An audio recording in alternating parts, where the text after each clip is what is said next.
Hello,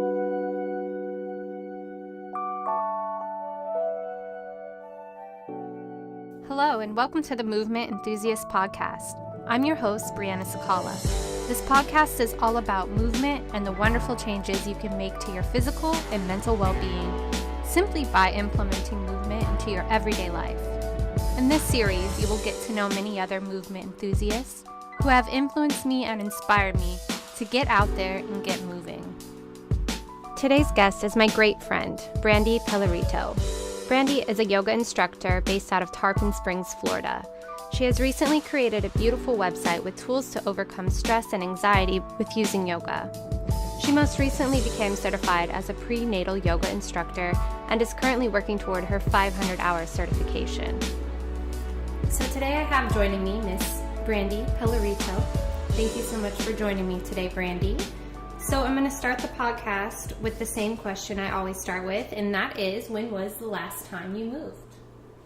Monday, so that was 2 days ago for me. So 2 days since my last movement session. Awesome. And what kind of movement was it? I actually took a yoga class, and this has been a yoga class that I have been partaking in every Monday since November, since the beginning of November.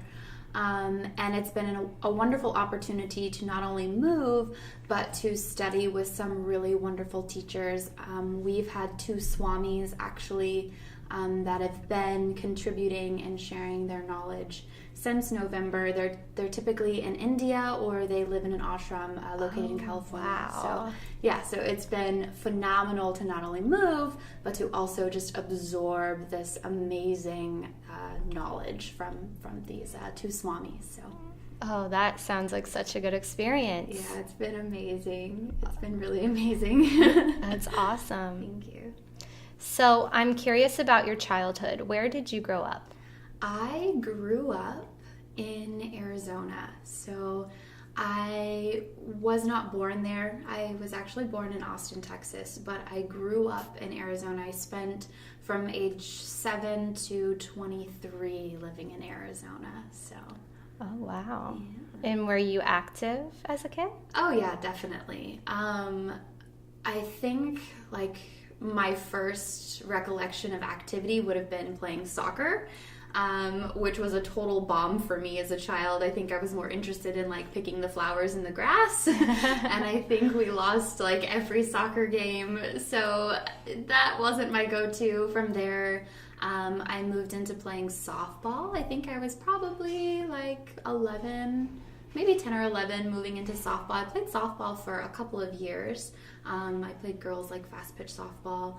And then from there, moving into high school, my 9th grade, my freshman year, I had the option to take PE, or I could take a dance class. So totally opted out of PE to take a dance class. And I actually discovered flexibility. I had never done the splits. I had never taken a dance class. I had never done anything like that. And by the end of my first semester in that dance class, I had discovered all of these things about myself. And the woman who taught the class actually had her own studio outside of the school and asked me to try out for their dance team. So that started a whole new journey, about 7-8 years of dancing, starting my freshman year of high school. So.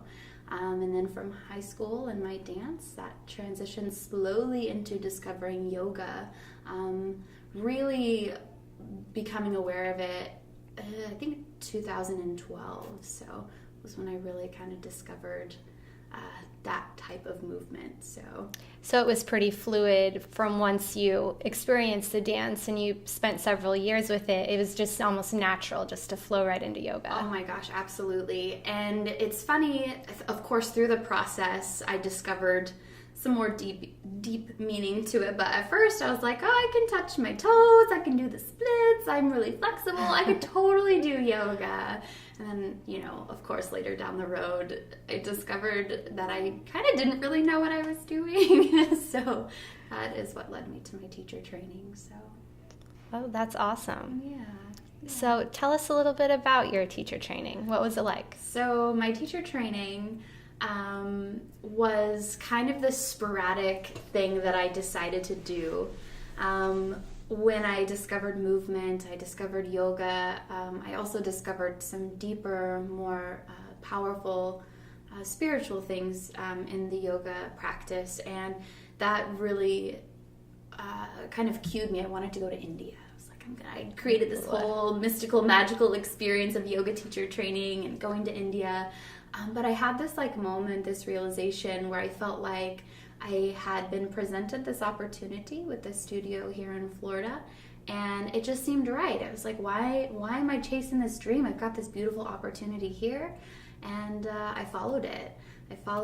And my teacher training was not pose by pose, my 200-hour was up in Spring Hill with Jivapatha, which is House of Light Yoga, and it was good. I will say I did a lot of self-study beforehand, so in terms of learning new things about yoga, there was a few things, but it was really learning how to teach people, how to read people, how to understand people, and how to, share this knowledge with them. So it was a good experience. And I'm actually currently enrolled in a 500-hour and advanced training program. That's awesome. Yeah, so I'm actually 3 months out from graduation. My graduation date is in April, so I'm really excited. So, and then who knows from there. So you also have your 500-hour training in prenatal yoga? I have, it's an 85-hour training, so it is another certification under Yoga Alliance, so registration through Yoga Alliance. It's an 85-hour prenatal training, yes. So I have that as well. My prenatal training and my advanced teacher training, my 500-hour, have come from Pose by Pose Yoga, which is in Lutz, Florida. So through a really good friend that I made through my 200-hour, she introduced that program to me. And so I just wanted to keep learning and exploring and growing my knowledge. So I went straight into it pretty much. So I kept going. That's great, though. I mean, I feel like in whatever it is you want to do, you have to have that want to keep going and gain more knowledge. Absolutely. And I feel like as a teacher, it just keeps me growing. It keeps my classes interesting. It helps me learn more, therefore I can share more. And the community, it's amazing having this community of like-minded people that I get to go see once a month, and we call it our yoga bubble. We get to go hang out in this yoga bubble and get to talk about all these things, and and so it's really cool. It's the community aspect, the bringing it new information to my students, and just learning and growing as a person. It's phenomenal. That's beautiful. Yeah, thank you. I love that. Thank you. So after your teacher training, did you find a more, or a deeper, I should say, spiritual connection with your inner self? I will say it's been an ongoing process, and I feel it's really ebbed and flowed. After my 200-hour, I would say yes. I felt like I thought I had some direction, so I kind of started rolling with it. And after a few months, I felt like I was kind of missing that deeper connection, so that's why I enrolled back into my 500-hour. And through this process, I've actually got to study more deeper text, yogic text, which I feel have exposed me to some more philosophy. But this might sound crazy, but I still feel like I'm searching for more of that deeper meaning. So I think that fantastical trip to India is still in my stars. I just haven't made it there quite yet.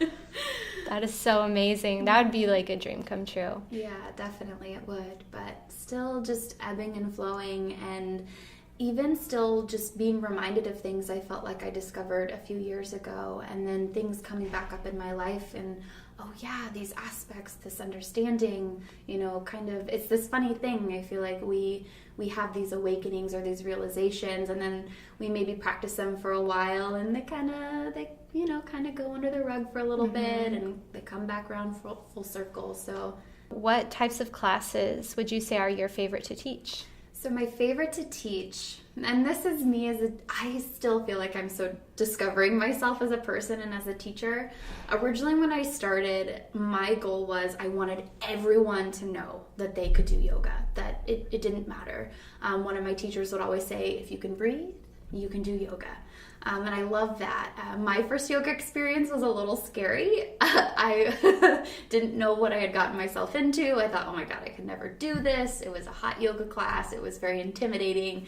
Yogis doing headstands, and I'm like, I don't know about this. So I remember my experience, and I remember being scared and insecure. So I've always had that thread in my classes to create an experience for people that is the opposite of that. I want them to feel accepted, to feel like they can do this, to know that this is very approachable and doable for them. So I like to be very informative when I teach. I love the why. Like, why am I doing this? Why does this help? Why are we saying this? Why are we breathing like this? So I love bringing that into my classes. And here recently, I've just kind of been exploring those aspects and trying to figure out what makes me different and what makes me unique and special as a teacher. So yeah, working with women is something I dream of doing, working with women a little bit more intimately, helping women kind of just discover what it is within them, kind of their power, and kind of reawakening to that. So that is amazing, because I feel like that's something, we can lose as women. Absolutely. Is our self-worth, and the fact that if we try, we can do so much. I agree. And what's crazy about yoga is that yoga was not originally for women. Yoga was not designed for women. Yoga was designed for men. Women were not allowed to practice yoga.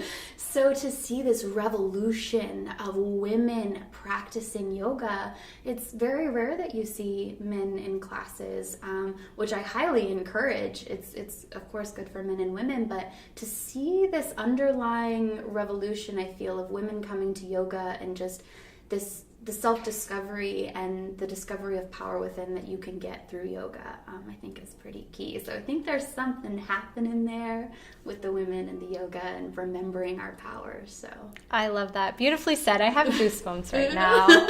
It's just so inspiring. It can be tough when you go to a class and you do have those feelings of fear, or what if I can't do it? Absolutely. I still get it sometimes, Oh, yeah. And new studios or new teachers, new styles. You're just like, oh boy. Yeah, and even new poses too. I mean, it's wonderful to be able to kind of push your boundaries in classes, but there's also this level of self-awareness and self-care. Like, why am I pushing? I guess the underlying reason, like, am I pushing my boundaries to discover new limits, or am I pushing my boundaries to impress or to conform or to do because the teacher said I need to do, rather? So trying to remind yourself of that underlying question. On your website, you have a link to yoga mudras to help with stress and anxiety. Yes. Can you just tell us a little bit more about that? Absolutely. So for me, yoga goes beyond the movement.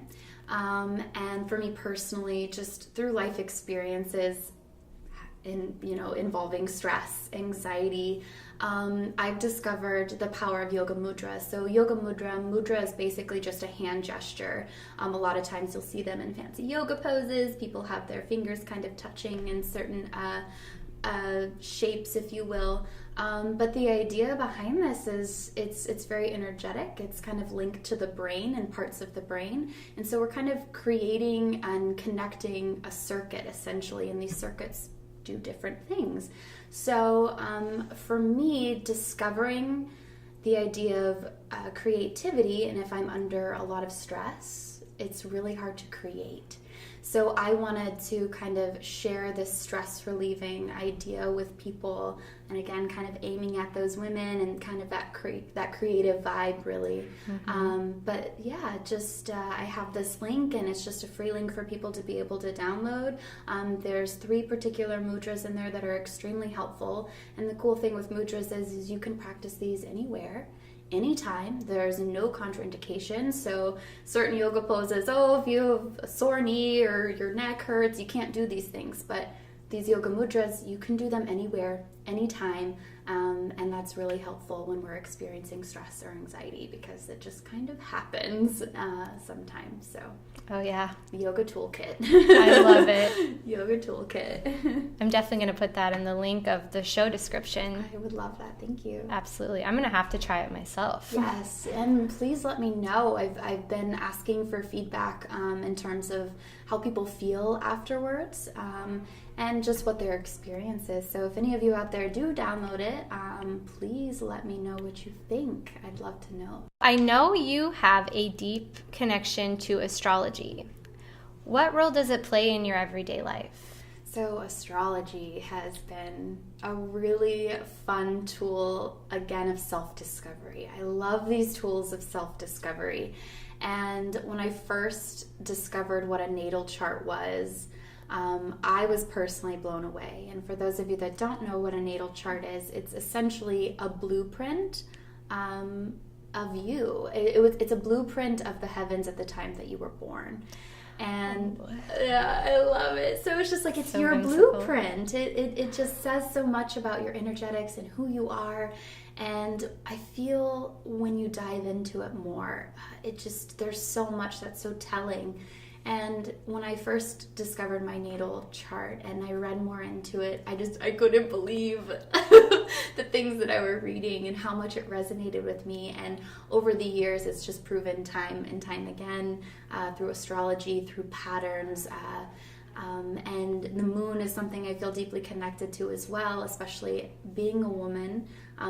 Even if we're not female, we're all deeply connected to it. I think we're 70% water, and I think we know what happens to the tides when the moon is full. So we're pulled by this energy, and something I'm bringing into my yoga classes. I actually haven't been teaching since September, just in terms, I kind of pulled back so I could kind of, again, work on this idea of self-discovery. And my first class coming back into the community will be a full moon kind of flow and tea ceremony. So, oh, that's so awesome. Yeah, so love the herbs as well. But astrology's just been fantastic on the journey of self-discovery for me personally, and just understanding patterns and cycles and energy.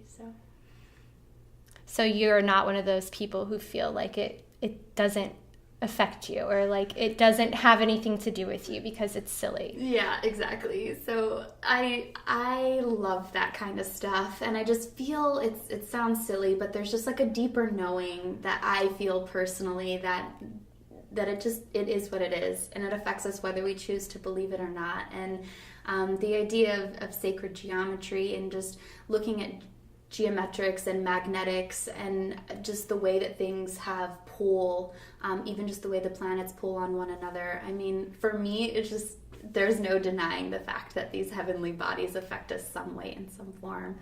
And I'm a believer as like as above, so below, microcosm, macrocosm. So it's just part of the energetics that play out. So you don't have to believe it if you don't want to. Right. I feel a deep connection as well. I actually remember one time when we were all having lunch, and I think it happened to be a full moon, or it was upcoming, and I remember asking you a question, and you knew so much about it, and I was so just like blown away by just how accurate everything you were saying about this upcoming moon, like really, it was accurate in my life as well. Mm-hmm, absolutely. And that's the thing, I feel like as a collective whole, as a collective consciousness, we move and go through patterns. And so to think that you're like excluded from those patterns or from those experiences is just kind of silly, I just feel, that it resonates deeply with me, and that's cool to hear that you have that experience as well. So oh yeah, for sure. It's just like you said, tools of discovery. I love that. And I do feel like, especially with the moon cycles, it makes a difference. Oh my gosh, yes it really does. And just even knowing just being a woman and understanding just how our hormones play out in a certain role, like they ebb and flow throughout the month, and just to observe the moon and her patterns throughout the month. And it's just phenomenal. It's a phenomenal connection that we have with nature. It's undeniable in my eyes. So I love it. So tell us a little bit more about the upcoming full moon ceremony. What can one expect to take from that? Absolutely. So this particular event is going to be the first of its kind that I have done. I also have a very fond love for just herbalism and, again, using nature as a way of self-discovery and also of self-healing. So what I've done is I have hand-chosen particular herbs, and I haven't yet, but I will be blending a particular herbal tea. All of these herbs kind of reflect different qualities of this moon, of the moon. They're very nurturing, very healing herbs. And so what we're going to do is we're going to join together. We're going to use these herbs in terms of ceremony just to kind of create space, and through enjoying and sipping on our herbs, we're just going to set intention, learn a little bit about the moon and movement and the herbs themselves, and then from there we're just going to take part in movement. We're going to join together to move, and yeah, it's just going to be really lovely. So I'm it excited. Sounds lovely. Yeah, I'm excited. I'm really excited. So tell us a little bit about Ram Rising and your Etsy shop and what you do as an artist. Absolutely. So Ram Rising is something that I created a few years back, again, 2012, 2013. And Ram Rising, first off, the name. So my astrological rising sign in my natal chart is Aries, which is the ram. And so I've translated that to Ram Rising. So it's just kind of, if you will, kind of a part of my personality that I'm choosing to kind of use in my creative process. And what it is, it's just been a really beautiful process, again, of getting to know plants and understand plants. And I've been using them to dye. So I will take plant material and I will make dyes out of them. Most of it has just been fun, experimental. What can I do with this? And through the process, one of the most popular things that I sell and make currently are eye pillows. So for the practice of yoga, always ending with Shavasana, I think one of the best things to do is put on an eye pillow at the end of that practice and relax. And so I created it for that purpose, and they're just made with love, and they're all organic and filled with plants and made with plants and dyed with plants, and it's really lovely. So really helps put you back in sync with nature. Oh my gosh, yeah, it really helps keep you connected. And I've kind of dove into this rising idea. So I have Ram Rising as my artistic outlet. For me personally, you can find me on Instagram at Yogini Rising, Yogini being the female yogi. And I just recently created a Facebook group for all of my yogi friends on Facebook called Yogis Rising. So I just love this idea of rising, of elevating. So I'm excited to see what happens. Me too. You guys have to check out Brandi's stuff. She is so talented. I'm also going to link all of her her Facebook, her Instagram accounts, and as well as her Etsy shop in the show notes. So tell me, what has been your biggest challenge thus far? My biggest challenge, I will say the path of self-discovery in general is not an easy path. It's so much easier to just overlook those things and avoid those things and just kind of move through life kind of unconsciously and reactive. So I think for me, just the biggest obstacle or the biggest thing that I've experienced on this journey is just really like taking time to look at myself and in all aspects and in light. And I will say too, that one was a little heavier. On a lighter note, I think one of my biggest struggles is just having a consistent movement practice. Because movement is just so amazing for the mind and the body and the soul. And it's funny that it is sometimes neglected in my life. And I always wish that I could just have this strong practice, but just having acceptance for the ebb and flow that life brings at me. So, yeah. So, what has been your biggest triumph? My biggest triumph? So I would say biggest triumph is just, it's a good question. It's easier, I think, sometimes to focus on those more difficult things. So for me... Oh, yeah, it can be, for sure. Biggest triumph, I would say, is just making the commitment to continue learning that I have made. I am just so excited to complete this cycle of training that I have started. And I'm so proud of myself for this commitment that I've had. I feel like commitment's always kind of a scary thing. It is. It absolutely is. And it's hard to follow through once you say you're going to do something. Absolutely. Absolutely. So I think my biggest triumph has just been sticking to this journey and to this exploration and coming through and, 3 months out from graduating. So it's a big deal for me. It's a big deal for me. That is awesome. 500 hours. 500 hours. It's a lot of time. It is. It is a lot of time, and it feels good. Yeah, it's definitely a huge accomplishment. So we're going to play a little round of this or that. Do you want to play with me? All right, let's do it. Okay. First, yoga nidra or guided meditation? Ooh, I'm going to say yoga nidra. A little bit more of a fuller experience. I think there's more intent in the yoga nidra. Definitely yoga nidra. Green tea or coffee? Oh, gosh. Why? Ooh, I'm going to go with coffee, even though it's a tough decision, but I love my coffee. So do I. I'm coffee all day long. Okay, beach day or boat day? Ooh, beach day. Beach day. Beach day. We do live in the perfect place for beach day. We could do both, but I do love the beach day. Hummus or guac? Guacamole. Guacamole all the way. Sunrise or sunset? Sunset. Love sunsets. I will say it's always been a dream of mine, and I think maybe you were the person who brought this idea to me, maybe. But the idea that in Florida, or that you can... Oh, yeah. Yeah, that you can go drive across the state to the East Coast, watch the sunrise, and then come back to the West Coast of Florida and watch the sunset. I've always wanted to do that, and I'm pretty sure you were the one who sparked that idea in me. Yes, I did once in my life, and I just was on cloud nine. It was awesome. It's amazing. It really was. How cool. Florida's a cool place. I don't know if it'll ever happen again because it was a lot of driving that day. Definitely. So early morning flows or candlelit evening flows? Here anymore, it's been the candlelit evening flows. Like, that's where I really get to find my time for me. And it's amazing what lighting a few candles can do. Oh my gosh, it just really sets the tone. And one of my favorite practices too is I have this big glass mirror.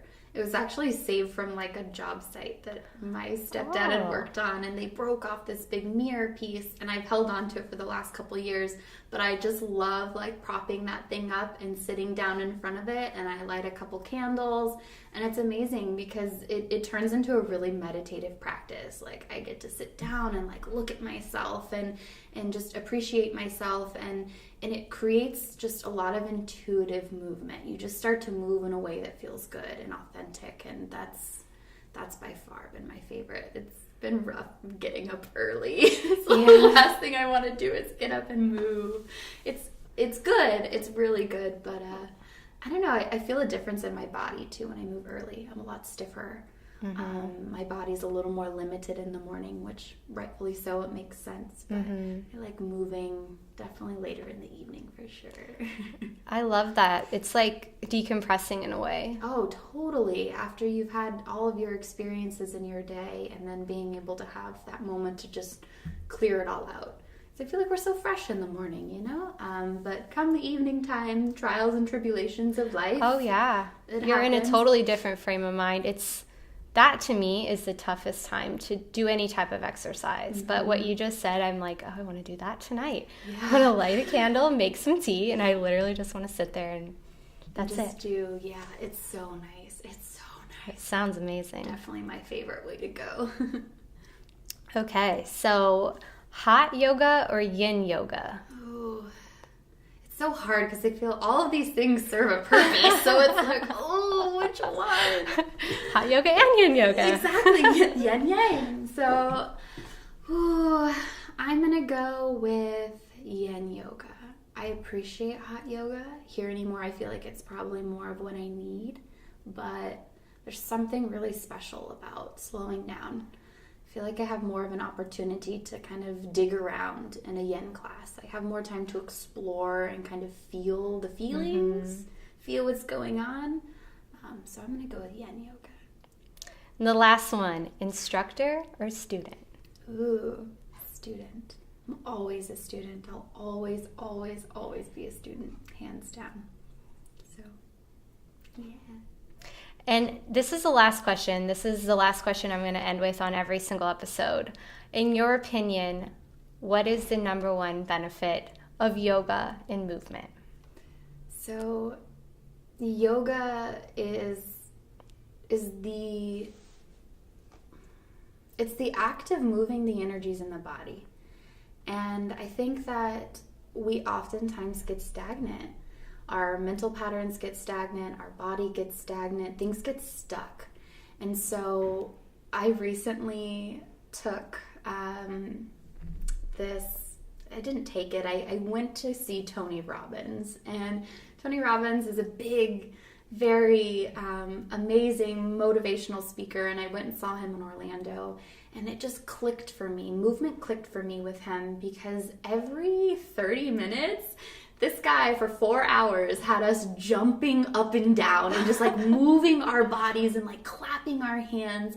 And it was phenomenal because through that process, like if he just had us sit there for 4 hours, we'd be like sleeping or like drooling. Our minds wouldn't be awake and taking in and being receptive. And so he would talk about basically just like when the mind gets stuck, the best way to kind of shake yourself out of wherever you are is to move your body.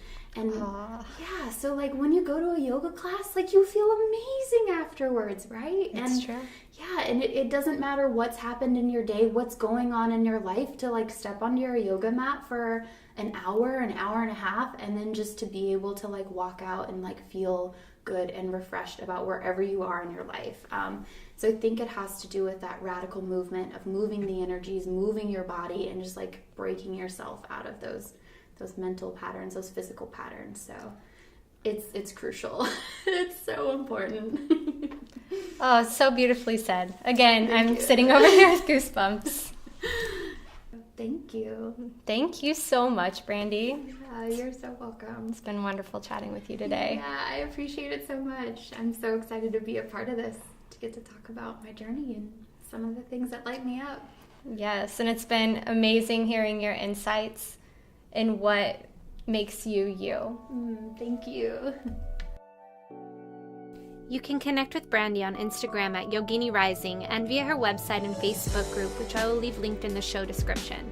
I'll also include a link to her gorgeous Etsy shop if anybody is interested in purchasing any of her gorgeous creations. Thank you so much for tuning in to this week's episode. If you like this episode, please give me a 5-star rating on iTunes and subscribe.